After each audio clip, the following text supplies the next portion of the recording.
কিন্তু অন্য ব্যাংকে এই সিস্টেম নেই, আপনি রাখবেন শুধু লাভ, এখানে লসের কোনো সম্ভাবনা নেই। ঠিক আছে, এটা কি?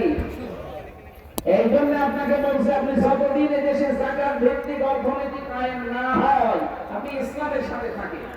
কারণ এই জালেমরা 15.5 বছরে 75,000 কোটি টাকা এখান থেকে মাইকাটি করে গেছে দুর্বল করে।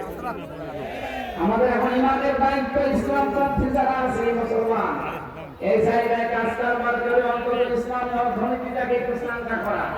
তামাম দুনিয়া এটা এক নম্বরে ছিল প্রায়, আর জালেমরা এখন নামিয়ে কত নিচে এসালো 75,000 কোটি টাকা এখান থেকে সরিয়েছে।